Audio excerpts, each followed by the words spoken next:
Selamat datang kembali di The Deep Dive. Hari ini kita akan menyelami sebuah topik yang idenya datang langsung dari Anda. Anda sudah mengumpulkan serangkaian kutipan dari Al-Quran dan semuanya berpusat pada satu kata kunci, ad-din. Jadi misi kita hari ini adalah melakukan analisis deskriptif gitu ya untuk memahami spektrum penggunaan kata ini. Kita akan bedah bareng-bareng bagaimana satu kata ini bisa punya makna yang luas banget. Tepat sekali. Dan ini penting, karena kata-kata kunci dalam Al-Quran itu kayak prisma. Prisma ya? Betul. Satu kata bisa memancarkan banyak sekali makna, tergantung dari sudut mana kita lihatnya. Dan ad-din ini mungkin salah satu yang paling cemerlang. Banyak orang mungkin langsung mikir, oh, ad-din itu agama. Padahal, dari sumber yang Anda berikan, kita akan lihat maknanya jauh lebih kaya dari itu.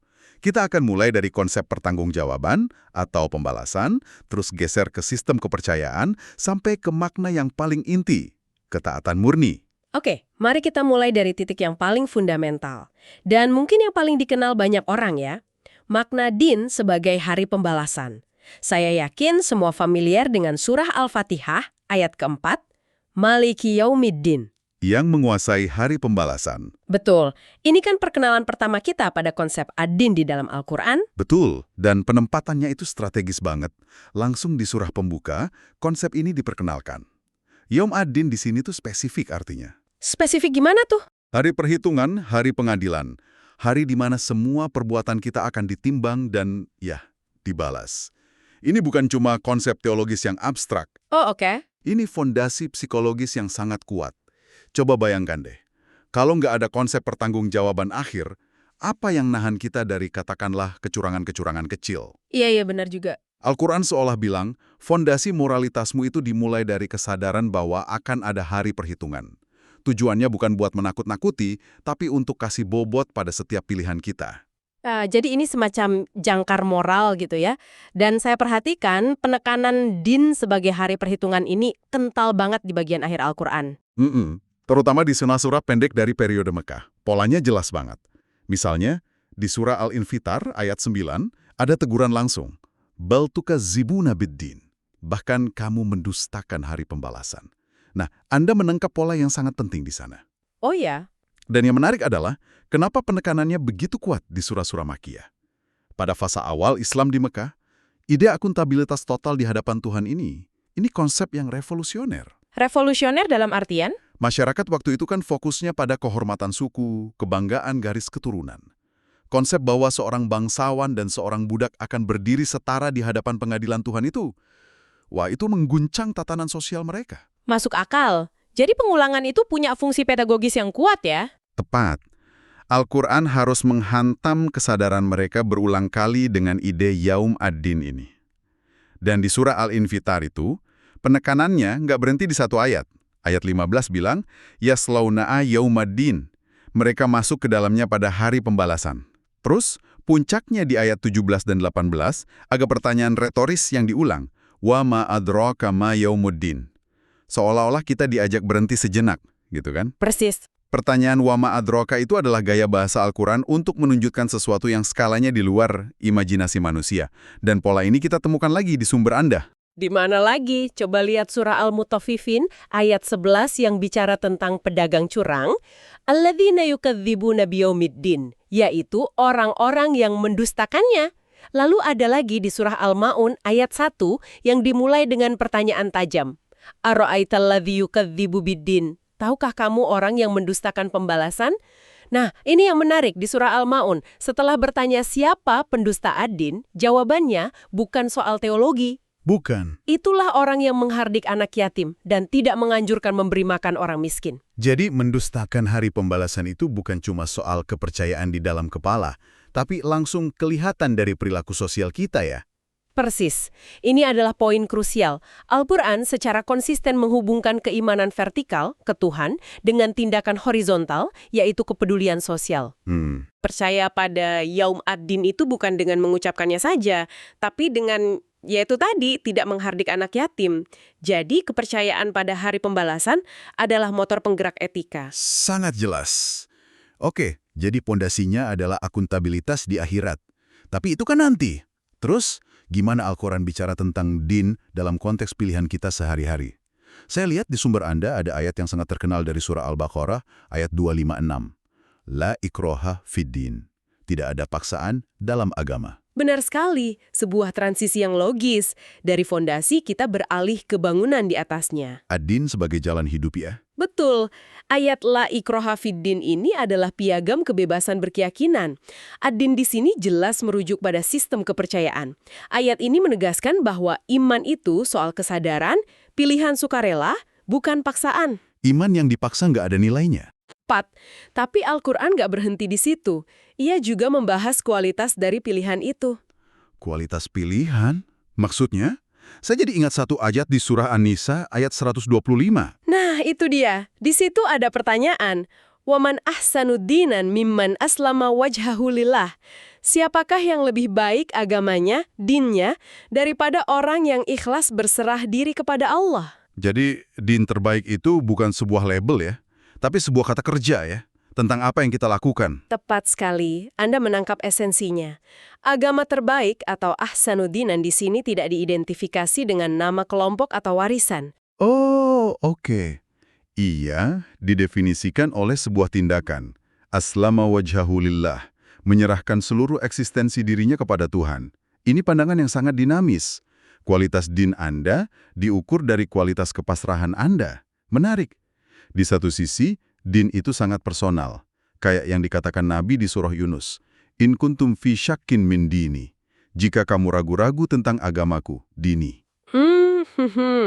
Tapi di sisi lain ada klaim universal seperti di surah Al-Fat, huwallazi arsala rasulahu bil huda wa dinal haq liyudhhirahu 'ala dini kullih. Agama yang benar, dinul haq, untuk memenangkannya di atas segala agama, ad-din kullih. Nah, itu. Bagaimana kita memahami dua hal ini bersamaan? Pertanyaan yang sangat bagus. Ini bukan kontradiksi, tapi beda cakupan. Dini, agamaku, di surah Yunus, itu merujuk pada keyakinan personal, ranah internal. Oke. Sementara din al-haq, agama kebenaran, di surah Al-Fath, itu adalah sebuah pernyataan tentang kebenaran objektif dari risalah itu sendiri. Dan istilah ad-din kullihi, seluruh agama, itu menunjukkan Al-Quran menggunakan kata din untuk semua sistem kepercayaan atau ideologi yang ada. Jadi din di sini diposisikan dalam sebuah pasar ideologi. Saya jadi berpikir, kalau din itu sebuah sistem, berarti ada implikasi sosialnya dong. Bukan cuma hubungan pribadi dengan Tuhan. Tentu saja. Dan ini menunjukkan betapa praktisnya konsep din dalam Al-Quran. Kita bisa lihat di surah Al-Mumtahinah ayat 8. Ayat yang mana itu? Ayat ini memberi panduan interaksi dengan non-muslim. Dikatakan bahwa Allah tidak melarang berbuat baik kepada mereka, lam yuqatilukum fiddin. Yang tidak memerangimu karena agama, din. Benar, din di sini berfungsi sebagai identitas komunal yang bisa jadi alasan konflik atau sebaliknya, landasan interaksi damai. Jadi, din itu bergerak dari ranah personal ke identitas sosial yang nyata. Oke, jadi kita sudah punya din sebagai pertanggungjawaban di akhirat dan din sebagai sistem kepercayaan di dunia. Tapi, saya nemu beberapa ayat yang rasanya membawa kata ini ke level yang beda. Lebih dalam lagi ya? Iya, lebih dalam dan lebih abstrak. Misalnya dari surah An-Nahl ayat 52. Walahu dinu wasiba. Terjemahannya, dan hanya miliknya lah ad-din itu untuk selama-lamanya. Ini terasa beda. Apa maksudnya di sini? Anda sampai pada jantung persoalan. Ini makna ketiga dan mungkin yang paling mendalam. Kata kuncinya itu wasiba. Wasiba. Bayangkan sesuatu yang konstan, tidak pernah berhenti, kayak detak jantung alam semesta atau hukum gravitasi. Itulah kira-kira makna wasiba. Jadi ketika ayat ini bilang lahudin wasiba, ia tidak lagi bicara tentang agama pilihan manusia. Ia bicara tentang sebuah kepatuhan kosmik. Kepatuhan kosmik. Semacam sistem operasi alam semesta yang secara inheren dan abadi hanya tunduk pada Tuhan. Matahari, planet, atom, semuanya berjalan dalam din. Kita diberi pilihan untuk ikut atau tidak, tapi sistemnya itu sendiri sudah ada. Sebuah sistem operasi kosmik. Analogi yang kuat. Jadi ini hak prerogatif Tuhan yang absolut. Terus, gimana ketaatan kosmik yang abstrak ini nyambung ke hidup kita? Nah, dari prinsip universal itu kita turun ke aplikasi praktisnya. Hukum. Jika din di surah An-Nahl tadi adalah ketaatan sebagai prinsip kosmik, maka pertanyaannya, Maka din dalam surah An-Nur ayat 2 adalah ketaatan dalam bentuk aplikasi hukum yang spesifik. Di ayat tentang hukuman bagi pezina itu kan ada frasa wala taqutkum bihima ra'fatun fi dinillah.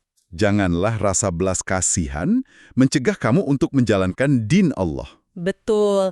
Sangat jelas di sini dinillah atau din Allah di sini bukan lagi agama Allah secara umum, tapi spesifik hukum Allah atau ketetapan Allah. Persis. Itu manifestasi praktisnya. Din bukan cuma perasaan di hati, tapi sesuatu yang harus diimplementasikan. Oke, jadi ketaatan pada hukum ini harusnya lahir dari mana? Apa sekedar kepatuhan buta? Saya lihat ada benang merah lain di sini, soal ketulusan. Seperti di surah Luqman ayat 32, yang menggambarkan orang di tengah badai di laut. Dalam keadaan genting itu, da'awullaha mukhlishina lahuddin. Mereka berdoa kepada Allah dengan tulus, ikhlas kepadanya dalam menjalankan din. Itu momen yang indah sekali. Indah bagaimana? Momen krisis itu kan seringkali menelanjangi semua kepura-puraan kita. Ini kayak fenomena tidak ada ateis di lubang perlindungan saat perang. Ah, iya. Dalam krisis, yang tersisa adalah hubungan paling murni dengan kekuatan yang lebih besar. Momen itulah yang Al-Quran sebut mukhlishina lahuddin, memurnikan din mereka. Jadi, din yang sejati adalah saat semua motif lain hilang. Dan puncak dari semua ide ini, rangkumannya, sepertinya ada di surah Al-Bayyinah ayat 5. Ayat ini padat banget. Sangat padat. وَمَا أُمِرُوا إِلَّا لِيَعْبُدُوا اللَّهَ مُخْلِصِينَ لَهُ الدِّينَ حُنَفَاءَ وَذَلِكَ دِينُ الْقَيِّمَةِ. Padahal mereka tidak disuruh kecuali supaya menyembah Allah dengan memurnikan ketaatan din kepadanya. Dan yang demikian itulah din yang lurus, din al-qayyimah. Ini kesimpulan yang sempurna. Kenapa sempurna? Karena ayat ini merangkum semuanya. Esensi dari semua perintah Tuhan itu diringkas jadi satu. Menyembah Allah dengan memurnikan din hanya untuknya. Bukan untuk pamer, bukan karena tradisi, tapi murni untuknya. Dan kondisi ideal inilah din al-qayyimah itu. Sungguh sebuah perjalanan makna yang luar biasa dari satu kata. Jadi kalau kita rangkum ya, kata ad-din ini bergerak dalam sebuah spektrum. Mulai dari konsep pertanggungjawaban di hari pembalasan, terus jadi sebuah sistem kepercayaan yang kita pilih, sampai akhirnya ke makna terdalamnya sebagai esensi ketaatan dan ibadah murni. Dan jika kita hubungkan ketiga makna ini, sebenarnya membentuk sebuah siklus yang sangat logis, bukan tiga pengertian yang terpisah. Siklus yang logis. Iya, kepercayaan pada hari pembalasan, Yaum ad-Din, itu kan jadi fondasi untuk memilih din yang benar. Oke. Pilihan itu kemudian harus dibuktikan lewat ketaatan yang tulus pada hukumnya. Dan kualitas ketaatan inilah yang pada akhirnya akan dipertanggungjawabkan lagi di Yaum ad-Din. Siklusnya kembali lagi. Sebuah siklus yang sempurna. Ini meninggalkan sebuah pertanyaan untuk Anda renungkan. Jika pemahaman terhadap satu kata saja, ad-din, bisa membuka wawasan yang begitu dalam dan berlapis. Bagaimana jika kita menerapkan pendekatan yang sama pada konsep-konsep kunci lainnya dalam hidup kita, seperti keadilan atau kebahagiaan? Dan yang lebih penting, bagaimana pemahaman multidimensi seperti ini dapat memperkaya cara kita menjalani keyakinan yang kita anut, dan membuatnya lebih dari sekedar identitas, tapi menjadi sebuah jalan hidup yang benar-benar bermakna.